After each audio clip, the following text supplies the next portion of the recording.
નમસ્કાર, તમે જોઈ રહ્યા છો Gujarati news YouTube channel. Viral video અને તાજા સમાચાર જોવા માટે અમારી આ ચેનલને સબસ્ક્રાઇબ કરો. તારીખ 17 માર્ચ 2026ના રોજ પવિત્રા રેસિડેન્સી રામનગર વોકવે પાસે પૂજાબેન નામના એક મહિલાની હત્યા થયાની ઘટના રાંદેર પોલીસ સ્ટેશનમાં નોંધાઈ.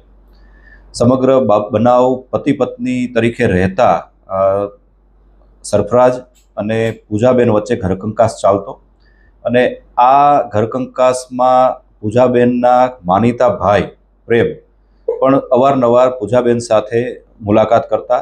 આ બાબતની પણ જે આરોપી છે તેને કોઈ પણ કારણસર બાબત ગમતી ના હોય અને તે લઈને પણ અવારનવાર બંને વચ્ચે ઝઘડાઓ થતા.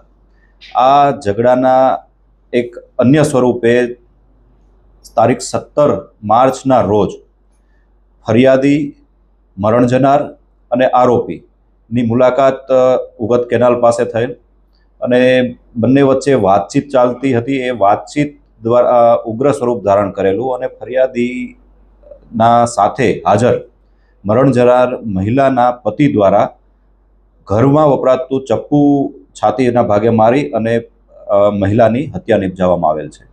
આ ઘટનાની જાણ થતાં રાંદેર પોલીસ સ્ટેશનના પોલીસ ટીમો દ્વારા તુરંત કાર્યવાહી હાથ ધરવામાં આવેલી અને ગણતરીની કલાકોમાં આરોપીની ધરપકડ કરવામાં આવેલ છે. હાલમાં આરોપીની પોલીસ અટકાયત હેઠળ છે અને આગળની કાર્યવાહી જે છે તે ચાલુ છે. સર, આરોપી જે છે, જે મરણ જનાર છે, એ જે આ ચાકુ છે એ ક્યાંથી લેવા છે? ક્યાં પહેલાથી પ્લાનિંગ હતું? ના, ઘરમાં વપરાતા ચપ્પુ દ્વારા જ તે આ ઘટના બનેલ છે. મૂળભૂત રીતે આરોપી અને મરણ જનાર બંને બિહારના વતની છે અને બંને કેટરિંગના વ્યવસાય સાથે સંકળાયેલા છે અને કેટરિંગની આ જે ધંધાકીય વ્યવસાય દરમિયાન જ બંનેનો એકબીજા સાથે પરિચય થયેલ છે.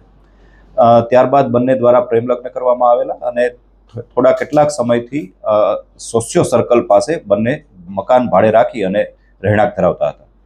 આ ન્યૂઝના રિપોર્ટર છે Arvind Rathod. Gujarati news YouTube channel, Surat. ગુજરાતથી તમને મહત્વના સમાચાર મળતા રહેશે, માટે જોતા રહો ગુજરાતી ન્યૂઝ. ધન્યવાદ.